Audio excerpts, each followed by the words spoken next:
নমস্কার দর্শক বন্ধু, আজ আমি আপনাদের সঙ্গে হাউজিং ফিনান্স সেক্টরের একটা কোম্পানিটার নাম হচ্ছে অ্যাপটাস ভ্যালু হাউজিং ফিনান্স। তো সেই অ্যাপটাস ভ্যালু হাউজিং ফিনান্সের রেজাল্ট এবং ওভারঅল ম্যানেজমেন্ট যে আউটলুক দিয়েছে সেটাকে নিয়ে ডিসকাশন করবো। তো প্রথমেই চলে আসি কোম্পানির বিজনেস মডেলে। তো কোম্পানির নাম থেকে ক্লিয়ার যে কোম্পানি হাউজিং লোন দেয়। তো বেসিক্যালি ধরুন মফস্বল এবং শহরতলিতে যে সমস্ত লোক ছোটখাটো বিজনেস করে, বেসিক্যালি সেই ক্লায়েন্টকে তারা কি করে হাউজিং লোন দেয়। মেজরিটি তাদের ক্লায়েন্ট মানে 78% কিন্তু তারা এই যে ছোট ছোট ব্যবসায়ীদের হাউজিং লোন দেয়। আর বাকি 22% তারা দেয় হচ্ছে যারা বিভিন্ন ছোটখাটো জব করে। মানে মোটামুটি তাদের যে টার্গেট সেগমেন্ট হচ্ছে লো থেকে মিডিল ইনকাম গ্রুপের যে সমস্ত মানুষ আছে, মানে যাদের লো থেকে মাঝারি লেভেলের আয় আছে, সেই ধরনের লোককে কিন্তু তারা টায়ার 2, টায়ার 3, টায়ার 4 সিটিজে লোন দিয়ে থাকে। এবার এটা হচ্ছে তাদের মেন সেগমেন্ট।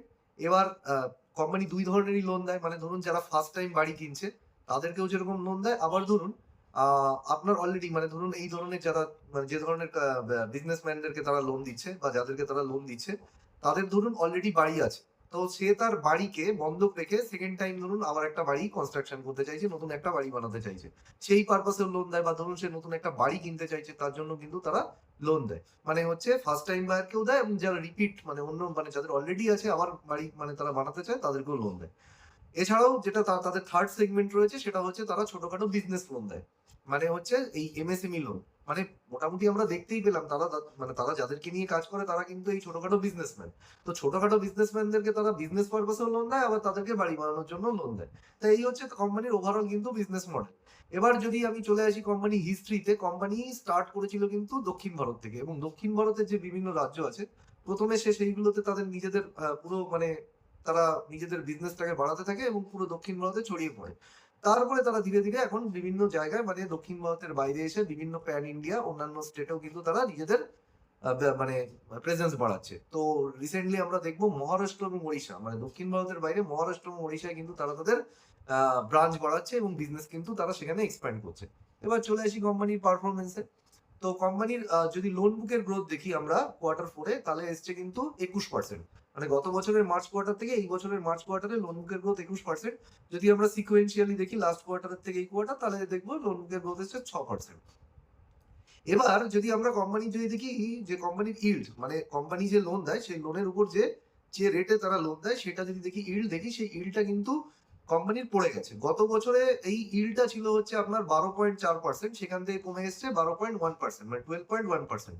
12.4% থেকে 12.1%। এবার কথা হচ্ছে এই ইল্ডটা অ্যাকচুয়ালি কমে গেল কেন? তার কারণ হচ্ছে কোম্পানি কিন্তু মানে আগে যে রেটে ইন্টারেস্ট চার্জ করতো সেই রেটটা কিন্তু কিছুটা কমিয়ে দিয়েছে। এই কমিয়ে দেওয়ার পেছনেও কিন্তু বেশ কিছু কারণ আছে। তার কারণটা হচ্ছে মোটামুটি আগে যে সমস্ত সেগমেন্টে তারা লোন দিত সেটা ছিল একটু লো টিকিট সাইজ লোন, এবং সেই ধরনের লোন দেওয়া হতো মোটামুটি একটু রিস্কি কাস্টমারকে। মানে তারা সেই সমস্ত কাস্টমারকে দিত ধরুন যারা মোটামুটি মাইক্রো ফিন্যান্স লেভেলের কাস্টমার। মাইক্রো ফিন্যান্স লেভেলের কাস্টমার মানে ধরুন যারা গ্রামে গঞ্জে মানে মোটামুটি এই যে শহরতলি মফস্বলে থাকে, যাদের ইনকাম কম, ছোট ছোট অনেক একাধিক লোন নিয়ে রেখেছে বিজনেস পারপাসে, এই ধরনের মানে ধরুন মাইক্রো ফিন্যান্স লোনের যে কাস্টমার হয় আর কি। তো সেই ধরনের কাস্টমারকে তারা হাউজিং ফিন্যান্স প্রোভাইড করতো। মানে মাইক্রো ফিন্যান্স যে কাস্টমার আছে তাদেরকে বাড়ি বানানোর জন্য বেসিক্যালি লোন দিত। এবার কোম্পানি দেখেছে যে ওই সেগমেন্টে কিন্তু অনেক প্রবলেম আছে। বেসিক্যালি কি, যারা এই যে মাইক্রো ফাইন্যান্স সেগমেন্টের কাস্টমার না, তারা খুব রিস্কি হয়। মানে কোনো কারণে অনেক সময় কি হয়, তারা লোন শোধ করতে পারে না, ডিফল্ট করে যায়। তো ডিফল্ট করে যায় বলে এই সেগমেন্ট হচ্ছে রিস্কি সেগমেন্ট। তো কোম্পানি কি করে, জেনারেলি যেখানে রিস্কি সেগমেন্ট, তো ব্যাংক তো সেখানে বেশি মানে যে কোনো ব্যাংক বা বলুন বা যে কোনো ফাইন্যান্সিয়াল কোম্পানি সেখানে বেশি রেটে কিন্তু লোন দেয়। কিন্তু যখনই সে এখন কি করেছে, সে মোটামুটি 7 লাখের নিচে যে সমস্ত টিকিট সাইজের লোন সেগুলো কিন্তু দেয়া মানে অ্যাভয়েড করে যাচ্ছে। সে এখন বেসিক্যালি মানে অ্যাভারেজ যে টিকিট সাইজ লোনের সেটা বাড়িয়ে দিয়েছে এবং মোটামুটি ফোকাস করছে 7 লাখের উপর যে সমস্ত লোন সেগুলোর দিকে। ফলে কি হচ্ছে, মানে যখনই আপনি মানে হায়ার টিকিট সাইজ লোন দেবেন এবং বেটার কোয়ালিটি কাস্টমারকে দেবেন, তখন কিন্তু আপনাকে যে সুদের হার সেটা কিন্তু আপনি আগের মতো চার্জ করতে পারবেন না। মানে যখন বেশি রিস্কি কাস্টমারকে দেয় না কোনো লোন, তখন কিন্তু সুদের হারটা হাই চার্জ করে। কিন্তু যখন কিন্তু বেটার কোয়ালিটি কাস্টমারকে মানে লোন অফার করা হয়, তখন কিন্তু তাকে ইন্টারেস্ট রেটটা কমিয়ে দিতে হয়। তো এই কারণে কিন্তু আমরা দেখবো কোম্পানির ইল্ড কিন্তু পড়ে গেছে। এবার যদি আমরা চলে আসি কোম্পানি যে রেটে লোন তুলেছে মানে কস্ট অফ ফান্ড কিন্তু আমরা দেখবো যেটা ছিল হচ্ছে আপনার 8.7% গত বছর, সেটা এখন কমে হয়ে গেছে 8.1%। এবার কস্ট অফ ফান্ড পড়ে যাওয়ার কারণ আমরা এর আগেও বিভিন্ন ভিডিওতে ডিসকাশন করেছি, কারণ আরবিআই যে রেপো রেট কাট করেছে। এই কোম্পানি বা যে কোনো ফাইন্যান্স কোম্পানি তারা কি করে, ব্যাংক থেকে লোন নেয়। তা আরবিআই রেপো রেট কাট করবার জন্য কি হয়েছে, ব্যাংক আরবিআই থেকে কম রেটে লোন পেয়েছে। এবার ব্যাংকের থেকে যারা লোন নেয় তারাও ব্যাংকের থেকে কম রেটে লোন পেয়েছে। তো এই জন্য আমরা দেখবো কস্ট অফ বরোইং কিন্তু 8.7% থেকে 8.1% হয়ে গেছে। তো একটা জিনিস আমরা দেখলাম, এখানে ইল্ড পড়েছে, আবার কস্ট অফ বরোইংও পড়েছে, কিন্তু ইল্ড যতটা পড়েছে কস্ট অফ বরোইং কিন্তু ততটা পড়েনি, এবং এই কারণেই কিন্তু তাদের স্প্রেড কিন্তু বেড়ে গেছে। স্প্রেড মানে হচ্ছে কোম্পানির যে আয়, মানে ইল্ড মানে হচ্ছে যেখান থেকে কোম্পানি রিটার্ন পাচ্ছে, ওটা হচ্ছে কোম্পানির আয়। আর কস্ট অফ ফান্ড মানে হচ্ছে কোম্পানির খরচা। তাহলে আয় মাইনাস ব্যয় করে আয় কমেছে কিন্তু ব্যয় আরো কমেছে, তাহলে আলটিমেটলি কি হলো, স্প্রেডটা বেড়ে গেছে। কোম্পানির স্প্রেড কিন্তু বেড়ে 8.7 থেকে 9% হয়ে এসছে। 8.7 থেকে বেড়ে 9% হয়ে গেছে। তো এই তো হয়ে গেল মানে ওভারঅল মানে স্প্রেড এবং ইল্ডের আলোচনা। এবার যদি আমরা চলে আসি কোম্পানি রেভিনিউ গ্রোথ এসছে 16%। রেভিনিউ গ্রোথের রেসপেক্টে আপনাকে দেখতে হবে কি কোম্পানির প্রফিট গ্রোথ কত এসছে। তো কোম্পানির প্রফিট গ্রোথ এসছে কিন্তু আপনার কোম্পানির প্রফিট গ্রোথ এসছে না, কোম্পানির রেভিনিউ গ্রোথ এসছে 19%, কোম্পানির প্রফিট গ্রোথ এসছে 24%। তো রেভিনিউ গ্রোথের থেকে কিন্তু কোম্পানির প্রফিটের গ্রোথটা বেশি। তো বেসিক্যালি রেভিনিউ গ্রোথের থেকে কখন প্রফিটের গ্রোথ বেশি হয়, তাহলে এখান থেকে বোঝা যাচ্ছে কোম্পানি কিন্তু খরচা কমে গেছে। তো গত বছরে আমরা যদি দেখি কোম্পানির যে অপারেটিং এক্সপেন্স ছিল, সেই অপারেটিং এক্সপেন্স কিন্তু মানে as a percentage of sales যদি আমি দেখি সেটা কিন্তু কমে গেছে। এবং অপারেটিং এক্সপেন্সেসকে মানে এখানে কিন্তু অপারেটিং এক্সপেন্সকে দুভাবে দেখা হয়। একটা হচ্ছে অপারেটিং এক্সপেন্সেস তার টোটাল লোন বুকের ভিত্তিতে। অপারেটিং এক্সপেন্স টোটাল লোন বুকের ভিত্তিতে মোটামুটি সেম লেভেলে আছে, কিন্তু পার্সেন্টেজ ওয়াইজ সেলস এর রেসপেক্টে কমে গেছে। সেই কারণে আমরা দেখছি কোম্পানির অপারেটিং প্রফিট কিন্তু বেড়ে গেছে, মানে অপারেটিং প্রফিটের গ্রোথটা সেলস এর গ্রোথের থেকে বেশি। এবার আপনি চলে যদি দেখেন প্যাট গ্রোথ, কোম্পানির যে নেট প্রফিটের গ্রোথ এসেছে 26%, সেটা কিন্তু আবার অপারেটিং প্রফিটের গ্রোথের থেকে বেশি। কেন? তার কারণটা হচ্ছে আমরা জানি কোম্পানি যে অপারেটিং লেভেলে প্রফিট হয় যে কোনো ফাইন্যান্সিয়াল, সেখান থেকে সে কি করে, কোম্পানির মেন ব্যবসা লোন দেওয়া। এবার লোন বিজনেসে কি হয়, অনেকেই তো ডিফল্ট করে যেতে পারে আগামী দিনে। যখনই লোন দেয় তখনই কিন্তু যে কোনো কোম্পানি জানে যে আমার কাস্টমার কিছু ডিফল্ট করবে, সে কি করে, সেই জন্য লোনের যে টাকাটা তারা লোন দিচ্ছে তার একটা পার্সেন্টেজ তারা সরিয়ে রাখে, প্রভিশন করে রাখে, যদি কোনো কারণে যদি কেউ ডিফল্ট করে যায় সেটা অ্যাকচুয়ালি ক্ষতিপূরণ মানে বাফার হিসাবে। তো কোম্পানি কিন্তু এখানে কিন্তু তাদের যে ওভারঅল ক্রেডিট কস্ট সেটা গত বছরে যা ছিল সেটাকে কিন্তু মেনটেন করেছে। মানে গত বছরে ক্রেডিট কস্ট ছিল 0.5%, এখনো কিন্তু ক্রেডিট কস্ট তারা 0.5% রেখেছে। মানে ক্রেডিট কস্ট তাদের কিন্তু এখানে কিন্তু বাড়েনি। এবার ক্রেডিট কস্ট যেহেতু বাড়েনি সেই জন্য আমরা দেখতে পাচ্ছি কোম্পানি নেট প্রফিটের গ্রোথ এসছে, এবং সেটা অপারেটিং প্রফিট গ্রোথের থেকে কিন্তু বেশি। এবার আমরা যদি চলে আসি যে কোম্পানির অ্যাসেট কোয়ালিটি আপনি যদি দেখেন এই মুহূর্তে তাদের জিএনপিএ সেটা হচ্ছে 1.52%। গত বছরের রেসপেক্টে কিন্তু এই বছরে জিএনপিএ বেড়ে গেছে। কিন্তু এখানে কিন্তু আপনাকে মানে আপনি যদি গত বছরের রেসপেক্টে এই বছরের মানে গত বছরের রেসপেক্টে যদি এই বছরে দেখেন জিএনপিএ, তাহলে আপনার মনে হবে অ্যাসেট কোয়ালিটি খারাপ হয়ে গেছে, মানে আপনি কিন্তু কিছুটা বিভ্রান্ত হয়ে যাবেন। তো সুতরাং এখানে কিন্তু আপনাকে মানে গত বছরের রেসপেক্টে এই বছরে যদি আপনি দেখেন যে বিভ্রান্তি কিন্তু আপনার লাগবে। তার কারণ হচ্ছে গত বছরে কোম্পানির যে নন বিজনেস লোন, আমি বললাম না তারা ছোট ছোট বিজনেস লোন দেয়, এমএসএমই লোন, সেই এমএসএমই লোনে কিন্তু অনেক রকম প্রবলেম এসে গেছিল। স্পেশালি প্রবলেম এসেছিল কিন্তু আপনার কর্ণাটক স্টেট থেকে। কর্ণাটকে প্রথম কথা হচ্ছে মানে যারা মাইক্রো ফিন্যান্স যে কাস্টমার তাদেরকে কোম্পানি হাউসিং লোন দিত। এবার মাইক্রো ফিন্যান্স কাস্টমারদের কি হয়েছে, যারা প্রচুর মাইক্রো ফিন্যান্স কোম্পানি থেকে লোন নিয়ে সেইগুলো শোধ করতে পারছিল না, তারা ফেসেছিল। সেই কারণে কি হয়েছে, তারা হাউসিং লোন যেটা নিয়েছে সেখানেও ডিফল্ট করেছে। এবং এই ডিফল্টের জন্য কর্ণাটকের সরকার এসে কি করে, লোন দেওয়াটা মানে যে সমস্ত কোম্পানি লোন দেয় সেগুলোকে আরো স্ট্রিক্ট করে দেয়। মানে লোন দেওয়ার যে ক্রাইটেরিয়া গুলোকে মানে আরো স্ট্রিক্ট করে দেয়। প্লাস নর্থ কর্ণাটকে গত বছর একটা খরা হয়েছিল। তো ওভারঅল এই কারণে কিন্তু কোম্পানির কিন্তু অ্যাসেট কোয়ালিটি খারাপ হয়ে গেছিল।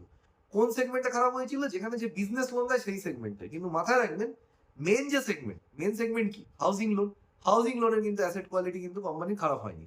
তো সুতরাং নন বিজনেস মানে যেটা হচ্ছে বিজনেস লোন সেটা কিন্তু ওদের একটা ছোট পোর্শন। মেন যে সেগমেন্ট সেই মেন সেগমেন্টে কিন্তু কোম্পানির অ্যাসেট কোয়ালিটি খারাপ হয়নি, সেটা কিন্তু ঠিকঠাক আছে। আবার যদি আপনি গত কোয়ার্টারের রেসপেক্টে এখন যদি দেখেন, আপনাকে এখানে কিন্তু কোয়ার্টার অন কোয়ার্টার দেখতে হবে। সিকোয়েন্সিয়ালি কিন্তু যদি আপনি দেখেন তাহলে কিন্তু ইমপ্রুভ করেছে অ্যাসেট কোয়ালিটি। এটা হচ্ছে সব থেকে বড় ইন্ডিকেটর, মানে company sequentially asset quality improve করেছে। প্লাস কোম্পানি যে ওভারঅল কালেকশন এফিসিয়েন্সি সেটা কিন্তু মানে আগের বছরের থেকে অনেক ইমপ্রুভ করেছে। মানে যেখানে যেখানে কোম্পানির সমস্যা ছিল তো সেখানে সেখানে কিন্তু কালেকশন এফিসিয়েন্সি কোম্পানি বাড়িয়েছে, কালেকশন ঠিকঠাক ভাবে করেছে। এবং ওভারঅল কালেকশন এফিসিয়েন্সি কিন্তু কোম্পানি 100%-এর উপরে চলে গেছে, মানে 100% উপর ক্রস করে গেছে। কর্ণাটকে এখনো কিছু কিছু প্রবলেম আছে, কিন্তু কর্ণাটকে কোম্পানি এই জন্য কালেকশনের জন্য টিম বাড়াচ্ছে, মানে অনেক বেশি স্টাফ রিক্রুট করেছে। সুতরাং এখন কিন্তু মেজরিটি যে কর্ণাটকের সমস্যা সেটাও কিন্তু মিটে গেছে। তাহলে আপনি দেখতে পাচ্ছেন অ্যাসেট কোয়ালিটি ঠিক আছে, কালেকশন এফিসিয়েন্সি ঠিক আছে, সেখানে কোনো প্রবলেম নেই। আপনার 30+ জিপিটি কি ইন্ডিকেট করে, মানে হচ্ছে ধরুন যারা 1 মাসের ইএমআই মিস করে গেছে, এই যে সংখ্যাটা, তো 1 মাসের ইএমআই যে মিস করে গেছে সেই সংখ্যা যদি কোম্পানির বাড়তে থাকে তাহলে সেটা গিয়ে আগে গিয়ে মানে চান্স আছে যে মানে টোটাল এনপিএটা বেড়ে যাবে। মানে যে 1 মাসের ইএমআই মিস করেছে সেই সংখ্যা বাড়া মানে হচ্ছে তারা আগে গিয়ে এনপিএ তে কনভার্ট হয়ে যাবে। কিন্তু এখানে 1 মাসের ইএমআই যে মিস করেছে সেই সংখ্যাটা কিন্তু পার্সেন্টেজটা কোম্পানির ক্ষেত্রে পড়ে গেছে। তো এখানে ইন্ডিকেট করছে কি কোম্পানির অ্যাসেট কোয়ালিটিতে সমস্যা নেই। পুরনো অ্যাসেট কোয়ালিটির যে সমস্যা ছিল সেখানে তারা কালেকশন বাড়িয়ে ঠিকঠাক করে নিয়েছে। আগামী দিনেও কিন্তু তাদের অ্যাসেট কোয়ালিটির আর কোনো সমস্যা নেই। তো যেহেতু সেই সমস্ত মানে সমস্ত দিক থেকে ঠিক আছে, সেই জন্য কিন্তু কোম্পানির ম্যানেজমেন্ট তাদের যে ক্রেডিট কস্ট সেটা এখন যে লেভেলে আছে 0.5% সেই সেম লেভেলে রাখারই কিন্তু গাইডেন্স দিয়েছে। অর্থাৎ ক্রেডিট কস্ট কিন্তু এখান থেকে আর বাড়বে না।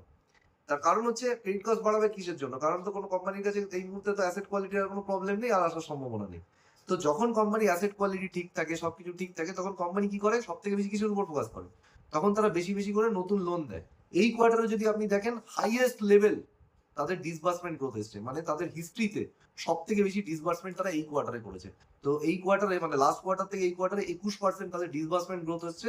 ফুল ইয়ারে যদি আপনি দেখেন 17% ডিসবার্সমেন্ট গ্রোথ এসছে। তো এই হচ্ছে কোম্পানির ওভারঅল সিচুয়েশন। এবার যদি আমি কোম্পানির ম্যানেজমেন্টের যে আউটলুক বা গাইডেন্স দিয়েছে সেখানে যদি ডিসকাশন করি, কোম্পানির লোন বুকের গ্রোথ কত? 21%। ম্যানেজমেন্ট গাইডেন্স দিয়েছে যে লোন বুকের গ্রোথ থাকবে পরের বছরের জন্য 22 থেকে 24%। এবার কথা হচ্ছে 22 থেকে 24% এটা মানে গাইডেন্স কিরকম? কোম্পানি এই লেভেলেই গাইডেন্স দেয়। কোম্পানির এর আগে যদি আপনি মানে ট্র্যাক করে থাকেন শেয়ারটাকে দেখবেন মোটামুটি এর আশেপাশেই তারা গাইডেন্স দিয়ে থাকে। তো সুতরাং 20% এর উপর গাইডেন্স দিচ্ছে মানে তারা কিন্তু ঠিকঠাক তাদের মানে গ্রোথটাকে কিন্তু মেনটেন করবে। কিন্তু এখানে আমাকে স্ট্যান্ড অ্যালোন দেখবে মানে শুধু কোম্পানিকে দেখলে তো হবে না। দেখতে হবে ইন্ডাস্ট্রিতে অনেক কোম্পানি আছে।